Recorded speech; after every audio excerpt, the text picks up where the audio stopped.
international organizations like BRICS and working on economic projects. So I thought that a lot needs to be done at the national and the policy level. ऐसी एक ऐसी चीज़ है जिसके लिए prepare करना in my opinion is very tough.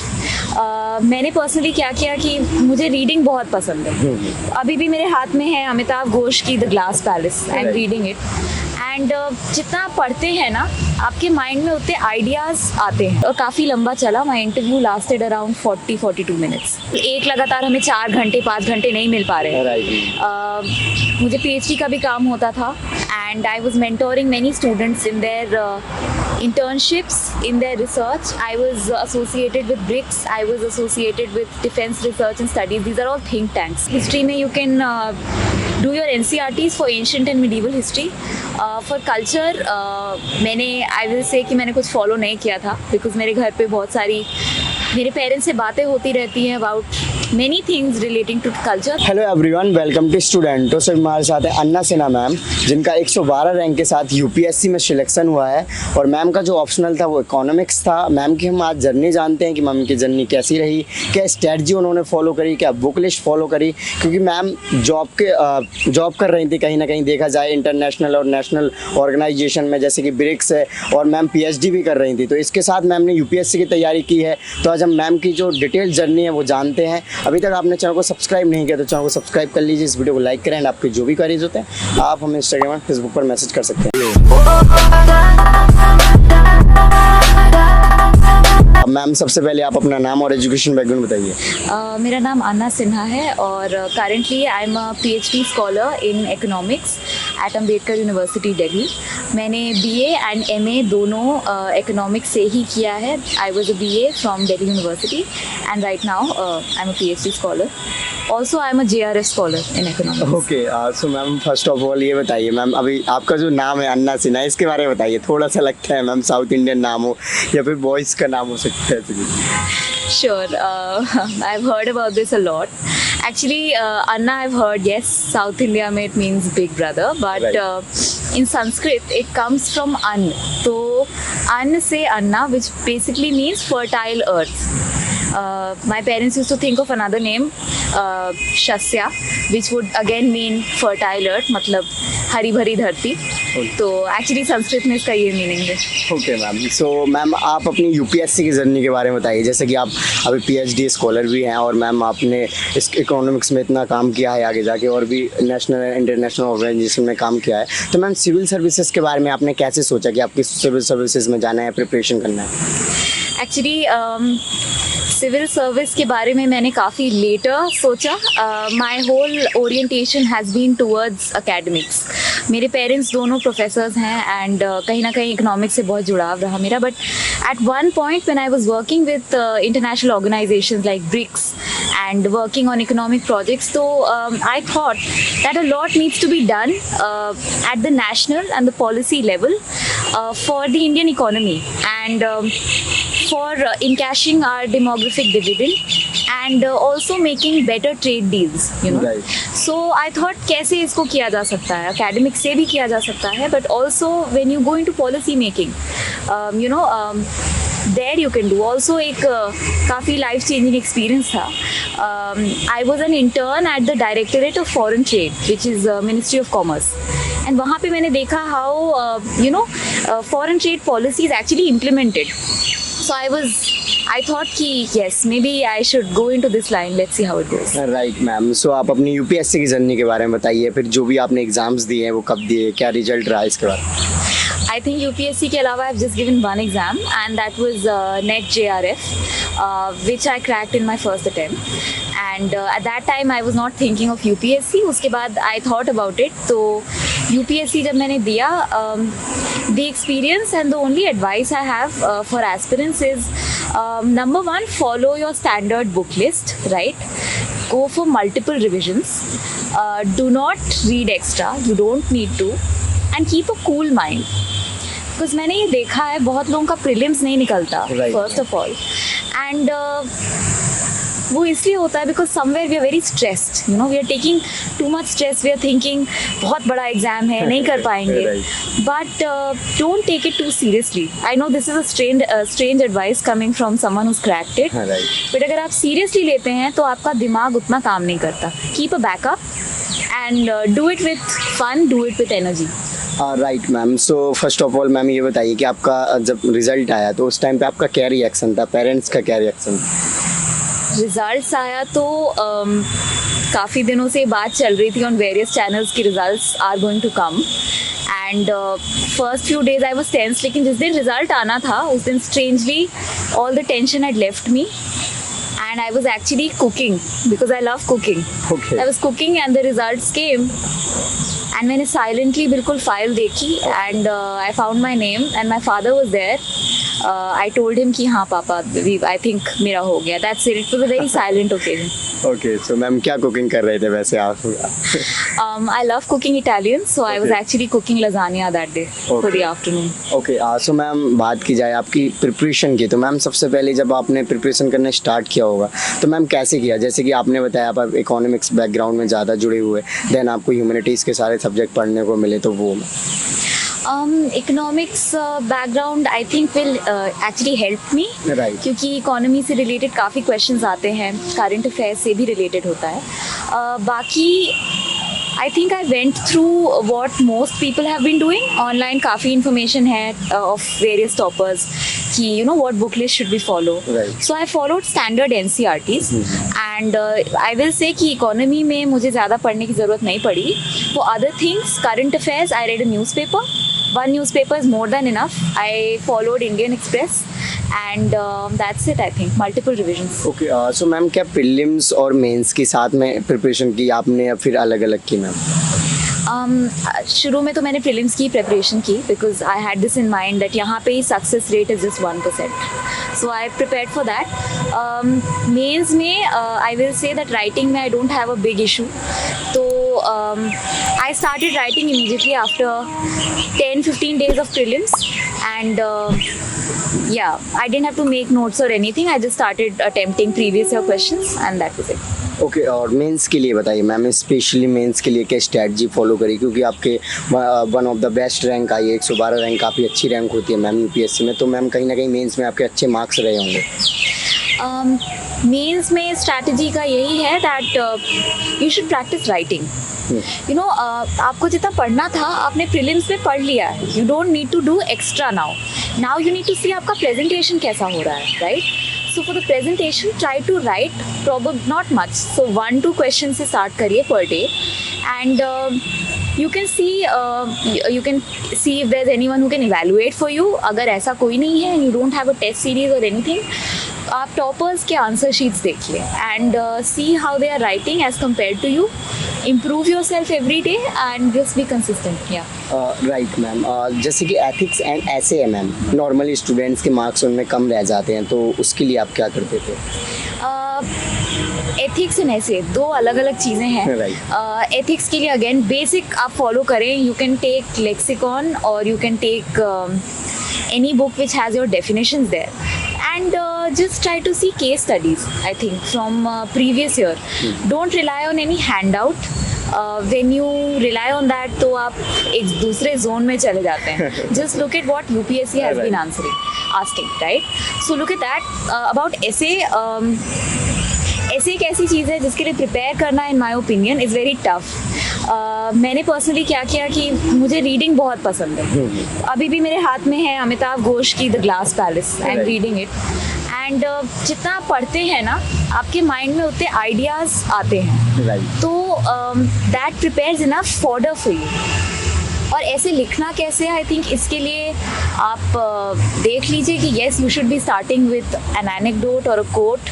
I think previous toppers have spoken a lot about essay का structure क्या होना चाहिए. हाँ. वो एक structure बन जाता है. If you have fodder, you can definitely do whatever you want. Right ma'am. So जैसे मेंस है मैम, मेंस में आपके कितने मार्क्स रहे? मेंस में मेरे अराउंड 400 के थे for my GS. For economics optional I had around 270 to 80 marks and for my interview I had 195.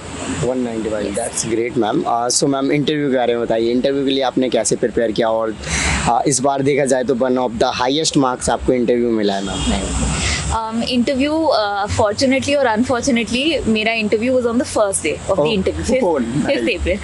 सो मेरे पास कोई टाइम नहीं था to actually take mocks. I think मैंने मुश्किल से 1-2 दिए होंगे एंड वो भी I had no time for improvement और anything. I just gave it to have a feel of it. Right.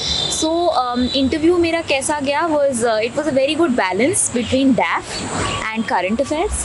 I was asked a lot, like I'm trained in Bharatnatyam. Okay. And I'm also trained in Hindustani classical music. Oh, nice. So I was asked about these things.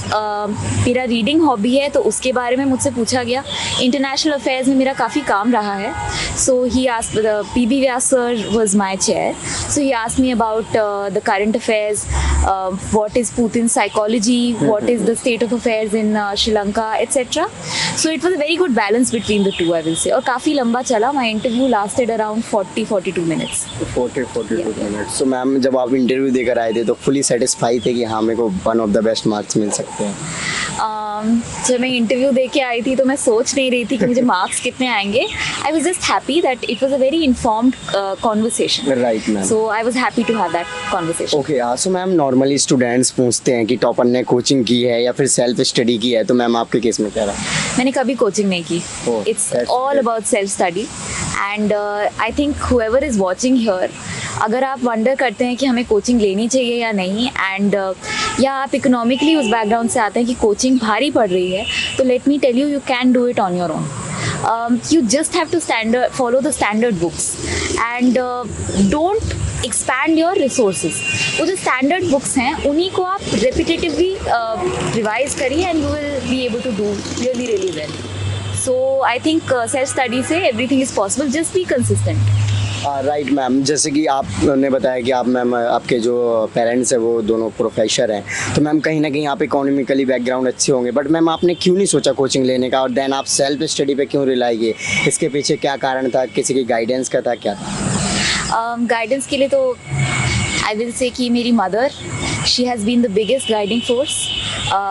मेरे school से लेके college, MA and then again UPSC में भी मेरी mother मेरे साथ थी. She always use to tell me at every step कि कैसे पढ़ें, Right. कितना पढ़ें, और जब मैं स्ट्रेस लेती थी तो स्ट्रेस को भी हटाती थी वो. Okay. तो हाँ, मैं ये मानूंगी कि that was a very big resource that I have, और उसके लिए thank you so much to her if she is watching. But मुझे ऐसा फील होता है बहुत बार स्टूडेंट्स एक प्रेशर में आ जाते हैं कि हमें कोचिंग लेनी ही लेनी चाहिए, और उस प्रेशर के अंडर वो लोग लेते हैं coaching. So don't be under pressure. Right. अगर आप कर सकते हैं तो try doing it on your own. Okay ma'am. So ma'am आप इतने बिजी शेड्यूल में, जैसे कि आपने बताया, मैं कई बार बता चुका हूँ, आप इतने सारे ऑर्गेनाइजेशन से जुड़े थे मैम, फिर अपने स्टडी को प्रॉपर UPSC के लिए कैसे टाइम दे पाते हैं? क्योंकि नॉर्मली सभी लोग कहते हैं अगर आप UPSC कर रहे हैं तो सिर्फ UPSC करिए, उसके अलावा कुछ आपको नहीं करना चाहिए. देन मैम आपने कैसे मैनेज किया? I will say where there is a will, there is a way. So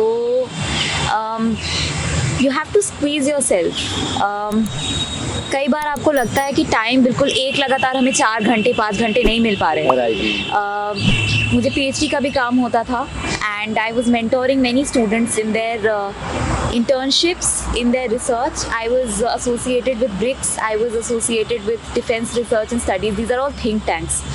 तो मुझे क्या होता था ना कि पढ़ने का टाइम 2 घंटे मिलता था and then 4-5 hours I was working on my research or I was going for my survey. So I used to tell myself that look, आपको टाइम नहीं मिलेगा, बस यही 2 घंटे हैं, तो जितना आप पढ़ सकते हैं ना इसमें बिल्कुल दिमाग लगा कर पढ़िए. राइट. एंड ट्रस्ट मी, जब आप ऐसा सोचते हैं यू टेल योर माइंड कि आप फास्टर काम करें, तो वो NCERT जो आप 5 घंटे लेते हैं शायद आप 2 घंटे में कर लेंगे. Okay. So it's about training your mind. Right ma'am. So ma'am आप स्टार्टिंग में ही बोले थे कि मिनिमम रिसोर्सेज रखने हैं, तो ऐसे क्या मिनिमम रिसोर्सेज आपने फॉलो करे ma'am? I think subject wise अगर हम जाएं तो हिस्ट्री हो गया. हिस्ट्री में you can do your NCERTs for ancient and medieval history. For culture मैंने आई विल से कि मैंने कुछ फॉलो नहीं किया था बिकॉज मेरे घर पे बहुत सारी मेरे पेरेंट्स से बातें होती रहती हैं about many things relating to culture, तो वो कवर हो गया उसमें. When it comes to environment I was largely going on current affairs.